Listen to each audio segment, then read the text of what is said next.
we're all busy in life. Maybe you need to go to school, maybe you have to hold down a job, or even two, or maybe you have children, especially when they're very little babies. It's a lot of work to take care of them.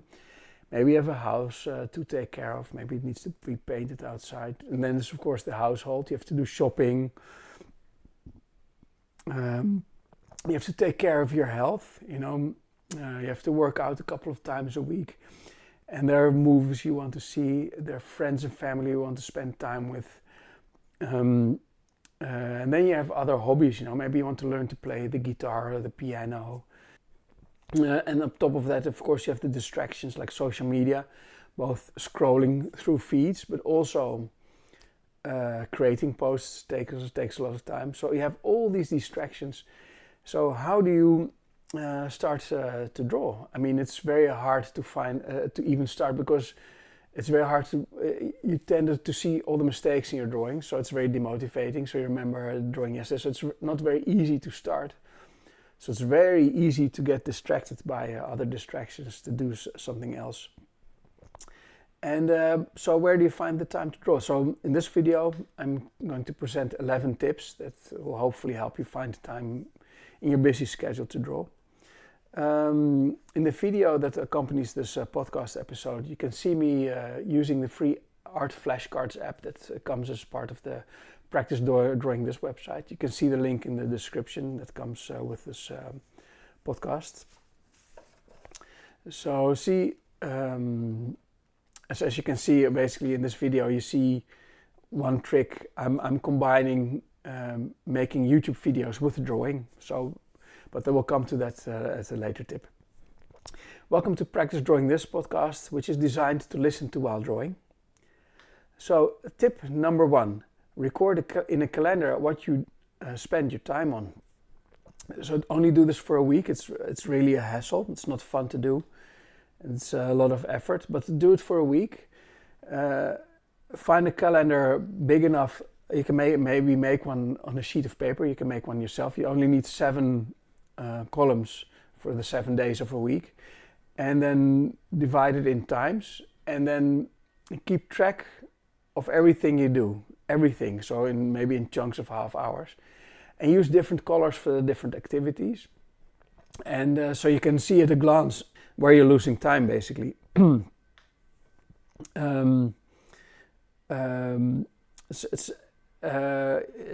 You'll find that, of course, you sleep a lot. That's important.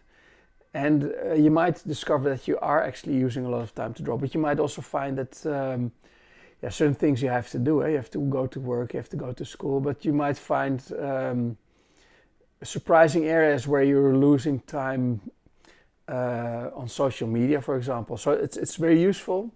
You will by actually visualizing what you spent your time on in a week, it becomes clear where you lose time. So I would not suggest sleeping less, because sleep is part of your health. Your health is part of your creative process. But have a look at, and you should not work less, and should not go to school less. But I mean, things you have to do. But maybe there are things you don't have to do. Maybe you don't have to watch television in the evening or Netflix, or maybe you don't have to use social media as often. You can probably find a lot of time that you can use to draw.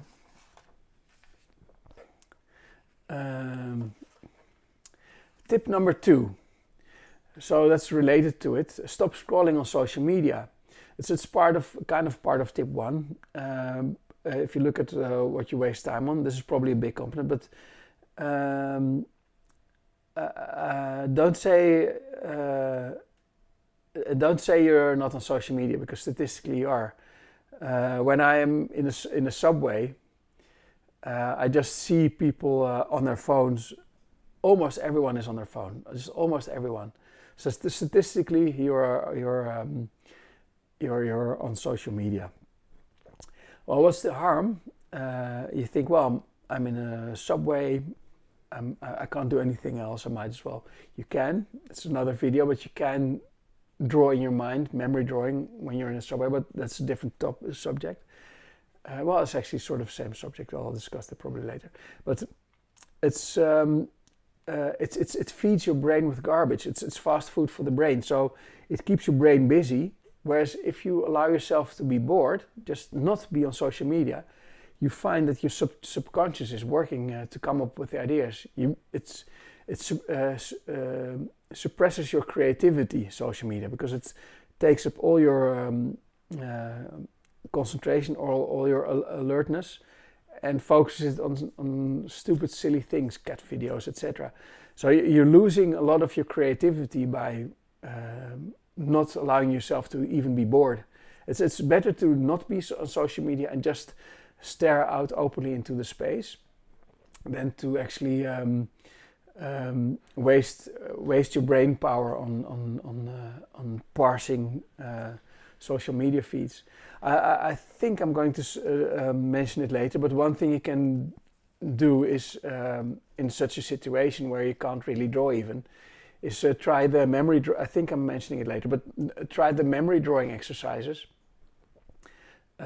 Because you can draw from memory, you can look at something and then try to memorize it and close your eyes and draw it in your mind's eye, and then open your eyes and then compare what you draw in your mind's eye with what you see. It makes you better at drawing without using drawing tools. You can literally do it everywhere, especially in a subway where you're looking at people. You can literally just do it. Yeah, so why am I singling out social media? Social media is different because I'm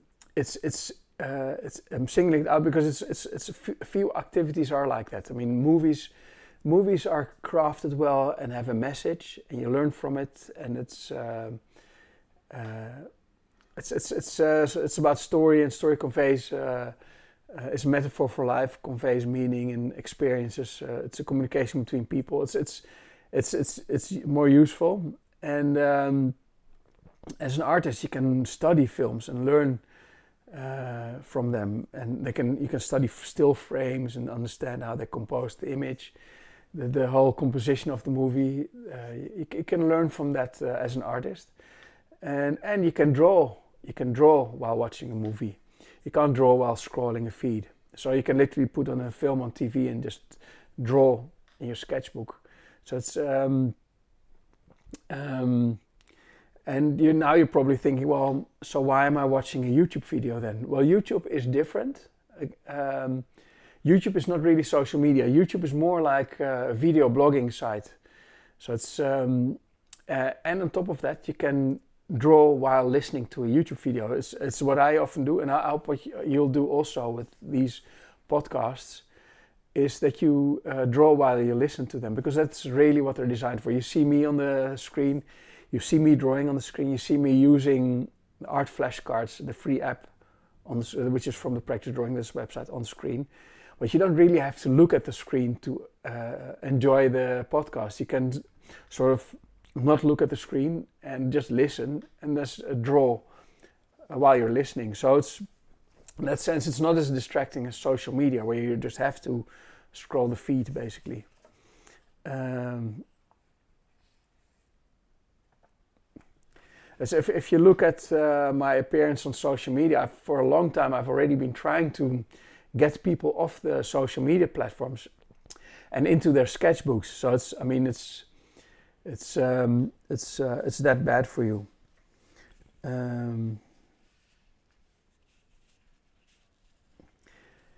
Now this brings me to tip number 3: carry a sketchbook with you. They say the best sketchbook you have, the best sketchbook is the sketchbook you have with you, because then you always have something to draw with you. It can be a small one that fits in your pocket, so you always have something with you. I have a bigger one, A3 sized, and because I always have a bag with me, so I can just have that in there. And I have 2 pens typically, 2 cheap G-Tech C4 pens. They have a thin line, I like that, so I can work small in these sketchbooks. And there's a red one and a black one, and also to have a spare one. As larger sketchbooks can easily become too heavy, and then you don't take them with you, and then you don't have a sketchbook with you. But they're perfect for studio drawing, for drawing at home. It's useful to be able to draw bigger, because you can draw more accurate. But when you're out and about, even a small sketchbook is better than no sketchbook, because you cannot draw, well, apart from memory drawing, you cannot draw without a sketchbook. And it's important to know that there are no, when it comes to sketchbooking, there are no rules. You're allowed to write in them. You can draw from life. You can make small finished pieces, but you can also note down ideas for drawings or make small thumbnail designs for drawings you want to try. Because you can make quick sketches in your sketchbook, make notes on details, and then you can go into your studio or at home you can sort of take a larger sheet of paper and then resurrect that small sketch onto the larger page. And that way you make notes outside for finished pieces inside. I mean, Rembrandt did, people like Rembrandt and his people in his time did that a lot. They didn't have cameras. So they took their sketchbook and noted down ideas of how people looked and used that in their paintings. You can do lots of other things. You can note down snippets of dialogue you heard, shopping lists. I mean, everything. You can do character designs, prop designs, environment designs. When you have a sketchbook with you, you can always draw. When there's a small hole of time somewhere, if you're waiting for a bus, or waiting for a doctor's appointment in their waiting room. You can always have this little sketchbook with you and you can always draw. You can practice drawing without drawing tools. Like I said, the memory drawing exercise is great for that because you can sort of try to memorize it and draw it with your mind's eye. But it is easier to draw if you have drawing tools with you, because then you have more options, because you can also draw from memory with a sketchbook. Tip number 4 is an interesting one. It's related to tip number 3. I say, well, always have a sketchbook with you so that you can draw everywhere. But if you're like me, you're a bit apprehensive about drawing in public because you worry about people looking over your shoulder and making comments, and it's not something you're looking forward to. It's not something I look forward to. So, I don't ever draw when I'm with family or friends or something. It's just something you don't do. You think it's socially not accepted behavior. But but if you're with friends and family who also draw, then it becomes accepted behavior. Maybe your friend already took out their sketchbook or the big one, and so then it's okay for you to also take out your sketchbook and start drawing. So that's what this tip is about it being useful to surround yourself with people where your desired behavior is the wanted behavior. You want to draw in your sketchbook. And if you're surrounding yourself with other people who are doing that, then it's just much easier to pull out your own sketchbook also. A word on that. So it's generally, it can be a very good idea to meet up with other artists because they will also draw in their sketchbook. You can do a meetup in a cafe or something. Everybody orders a coffee or a tea and then opens a sketchbook and starts drawing. A word on that. If you're like me, you're probably also an introvert. You have to be, as an artist, it's just very useful to be an introvert because you have to enjoy being by yourself in your sketchbook a lot, spending a lot of time losing yourself in your sketchbook without contact with other people. So that also typically means if you meet up with other artists, especially with a meetup with strangers you don't know, we will barely greet each other, sometimes not even eye contact. We'll meet up, sit up close, open our sketchbooks and start drawing. The nice thing is everybody in that group knows that you don't want other people to look over your shoulder to look at your sketchbook, because it's a personal thing, a sketchbook. It's private. People don't look at your sketchbook when there's text in there. Then they realize that text is private. It's like a diary. They wouldn't expect you to look over their shoulder when you're writing your diary or typing something on your computer screen. So they understand that text is something that's private, like a diary. But with drawings, I think it's open to public. They look over your shoulder and make comments. But not so with artists. Artists understand that, they want to be. You want to do your own thing, not be bothered. And so they won't look over each other's shoulder, but at the end, you're kind of proud of maybe the page you made, and then the sketchbooks will be put together and everybody will appreciate each other's sketchbook pages and take a photo of it, and then there will be a group photo.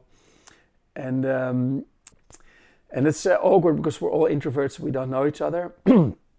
But it's really pleasant to be in that environment because it offers a space where sketchbooking is normalized, where it's the desired behavior you want to draw in your sketchbook. It's a normal behavior. If everybody around you is working in a sketchbook, it's just easier to also open your own sketchbook and to start drawing. I don't do that with friends and family, but when I'm among other artists who are also drawing in the sketchbook, I just open my sketchbook and start drawing. Live YouTube sessions can have the same thing. I won't name names, but you have these YouTube channels where the artist is drawing and he's talking and he's answering questions in the live chat. And if you're drawing also, it feels like you're hanging out with that artist and also with the other people in the video or in the live chat. So it feels like you're with other artists, and you also it feels like you're hanging out with other people. It can be a really clever way of being on a YouTube channel. And like I mentioned before, I like listening to YouTube videos as I draw. These very long live sessions can be very useful for that. Kim Young-gi used to have that, and it was fun. You would see him draw, and he would draw, and people would ask questions, and he would have a translator translate it into South Korean for him, and he would answer the questions, and she would translate it back. And it would feel like you were hanging out with them.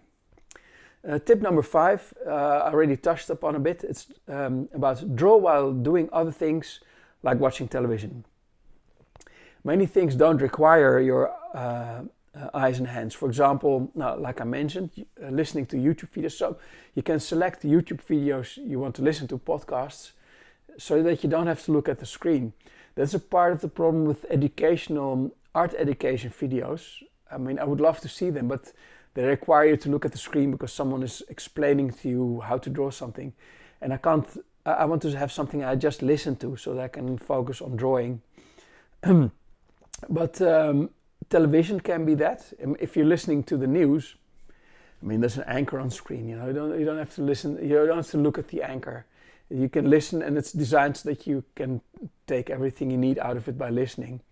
And nowadays, many films on Netflix and streaming platforms are made so that you can listen to them instead of watching them. Apparently, people love to binge listen to streaming series on video streaming platforms, and you can do that while drawing too if the series is designed for it.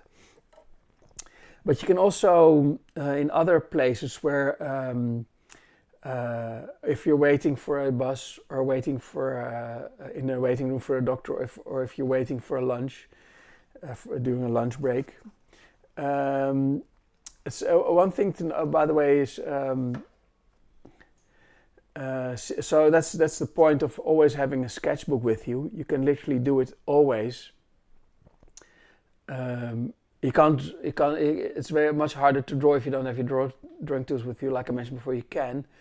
But one thing is we don't like people looking over our shoulder. Like I mentioned the other tip, I forgot to mention. What you can do is also sit with your back to a wall. That's not always an option, but if you're in a bar, in a cafe, or in a restaurant, you can choose a table where your back is against the wall, and then as a bonus you can oversee the entire restaurant or bar, and nobody can stand behind your back and look into your sketchbook. So that can be a useful thing to do. So that's why it's useful to have a sketchbook with you. It just makes it easy to grab your sketchbook and start drawing. So during the day, when you're doing nothing, think of, or you're doing something, think whether you could also be drawing next to that at that same moment. Tip number 6, block time into your agenda for drawing. There's this interesting thing I noticed that people think that if you're drawing, you're not doing anything. So at least with me, that's the case. They will call to ask if you want to have a cup of coffee, or they will call during the day. They don't do that if you're at work, then when you have a 9-to-5 job, they know you're working, so they don't call you. But if you're drawing, that they think you're doing nothing, you can drop it. But I mean, your plan was to draw, right? Your plan is to practice drawing. So it's kind of you want to draw, and it can be hard to say no. Sometimes you think, well, I haven't seen that person in a while, but if you block it into agenda, you tell yourself, no, actually, I am doing something. I'm drawing. It's a way to remind yourself that now you're not doing nothing. You blocked it in.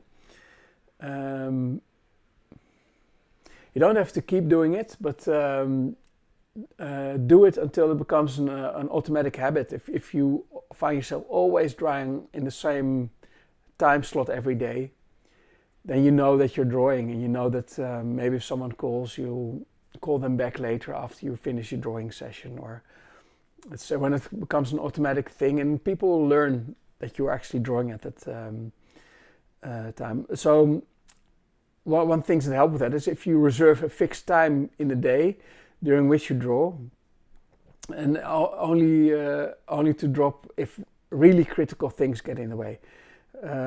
For example, if a family or a friend or family member has a health emergency, of course you drop your drawing because that's still more important.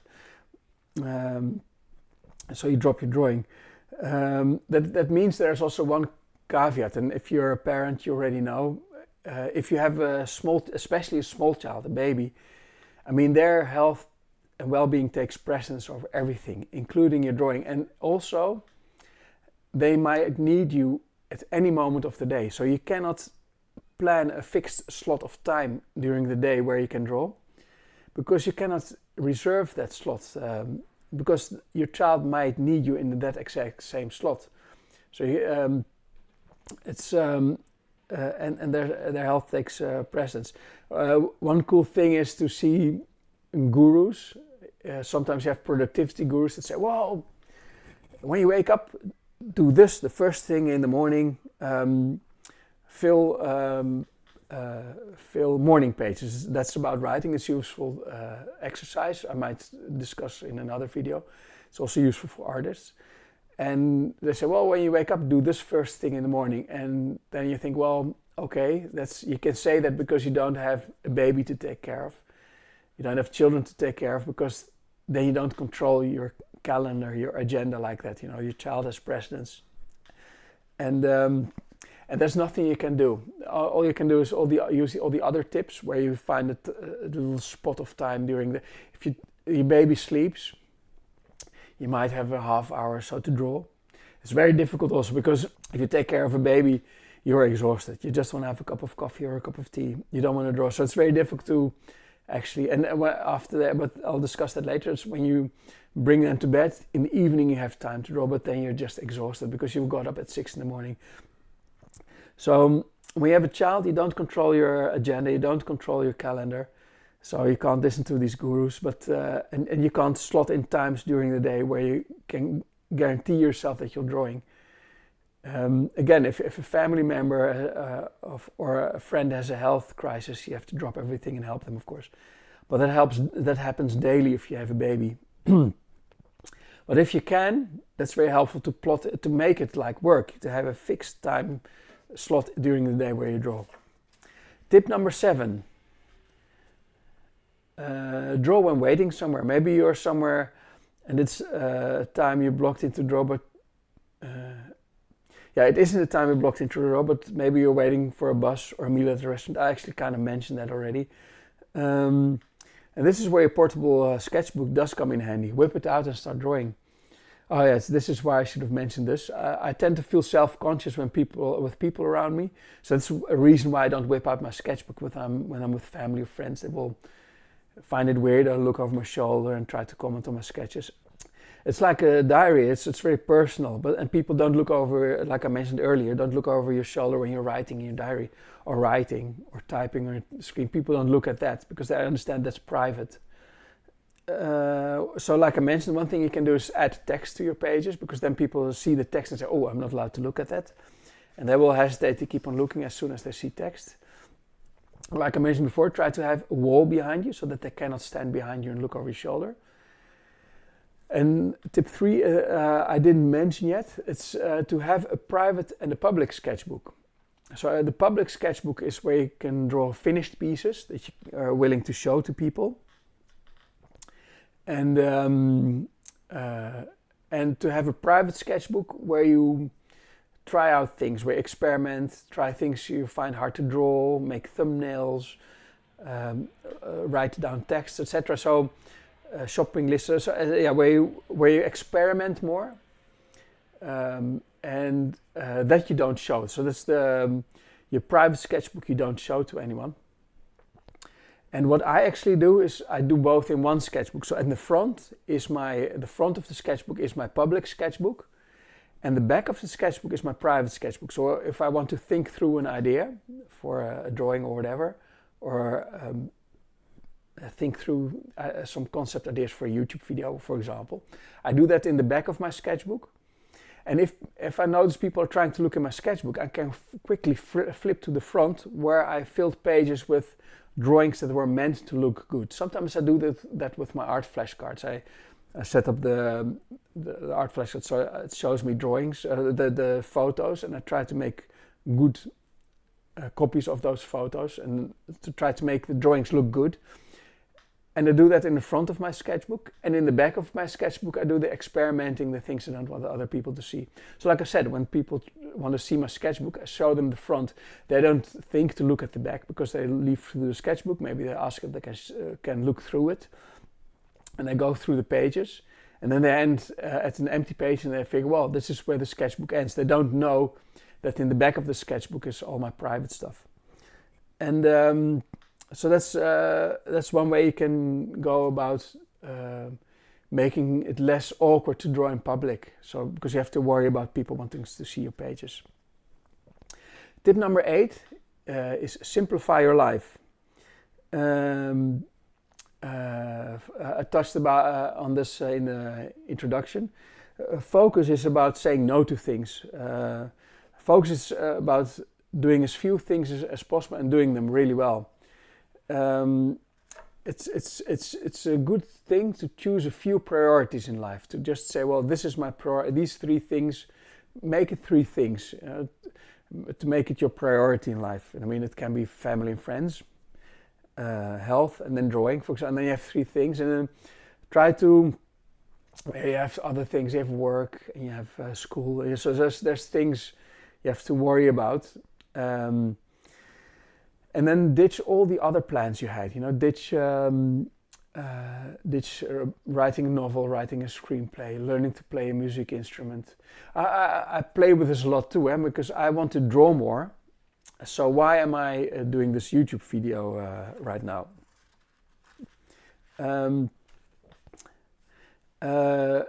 That's also about framing. So what you can do is decide on how you frame things. So in my case, my whole life I was inspired by figuring out how things work. It got me jumping out of bed to figure out how to make a 3D engine or how to design your own programming language, that sort of thing. And it's just it's that curiosity that drove me to also try to learn how to design consumer products later, or become a manager, or how to draw in pen and ink, like Joseph Clement called it, or now, this YouTube thing is about raising awareness from art flashcards with the free app that's on my website. So it's constantly, it's actually one thing. This YouTube video and me drawing, in my mind, I can defend that it's actually about one thing. It's about figuring things out. So then it becomes one thing again. So that's one way how you can frame it. You can frame it as doing one thing, where on the outside it appears to be you're doing many different things. In your mind it can be one thing. So that's one way to reduce how much you do. But other than that, I mean, if you find yourself wanting to do volunteer work for a good cause, that's of course good, but understand that if you're spreading yourself thin, if you want to join a book club to discuss books you read, etc., that all takes time away from you drawing. And so it's very useful to simplify your life and to focus on the few things that are important to you. A few things I do. One is every year I decide on the things I want to focus. I put that at the top of a document. I have a log where I sort of write down when I want to think through what my plans are. At the top of the document are the things I will focus on that year, and it's something you can write down so to remind you that this is what I want to focus on. Tip number 9, the final. No, it's not the final tip, I think. No, not the final tip. Sorry. Tip number 9: prepare things so that you can make it easy for yourself. This is about making it easier to start drawing if you have little time. To make it easier to start, you can, for example, prepare an area, a table somewhere with your drawing tools ready to start. So that all you have to do is sit there and start drawing. It's useful to only do that activity there, so that if you sit there, it becomes a trigger to start drawing. If you go there to read magazines or whatever, books, whatever, then that becomes a natural routine. If you reserve that space for drawing or making art, prepare your tools, lay them out there, then it becomes a habit. If you sit there, you start drawing, and it is much easier to do because you have all the stuff prepared there. It's just laying out there and ready to be used. And another thing you can do is prepare simple things to do the next day. So if, for example, you can, if you have a few simple, basic things, you need to sharpen your pencil, or a few simple things you want to do. Maybe you want to cut some sheets of paper, etc. Something simple. Consider leaving it to the next day because it makes it easier to get into it. If you leave some very easy things to start with, it just becomes very easy to get into it because you start doing these easy things. Part of the reason why I have these dexterity warm-up exercises that make you better at drawing lines is that it's very easy to get into. It's a very simple thing to start. It's a warm-up. And also it means that if you leave some very simple things to do, you can also do them when you have very little time. If you find yourself only have 10 minutes to do something, you can do these dexterity warm-ups, or you can sharpen a pencil or cut some sheets of paper. So it's very easy to start or do something in a very short time if you leave some easy things for tomorrow. No, don't do them immediately. If you think, this is easy to do, put them on your to-do list for tomorrow, and then you have something easy to start with. And then you can slowly slide into the things that take more time to do. And sorry for the shameless plug again, but my free art flashcards app, which you can use from my website, is quite suited for using for this. I use it for that. I mean, that's my routine now. I have these art flashcards, the free app, which I use myself. So, and I have it on my mobile phone. I have my sketchbook, I have my pens, and if I want to draw, I just open the sketchbook, grab my pens, open the right page in my browser, and it already presents me with a drawing exercise. It might be warm-up, it might be an image, and then I start drawing. Basically, and the thing decides the image for me to draw, so I don't have to sift through images on Pinterest, for example, for things to copy. The image is already on the screen, I just have to copy it. So it's, the art flashcard app, the free app, just makes it very easy to start. You just switch it on, grab your drawing tools and start drawing.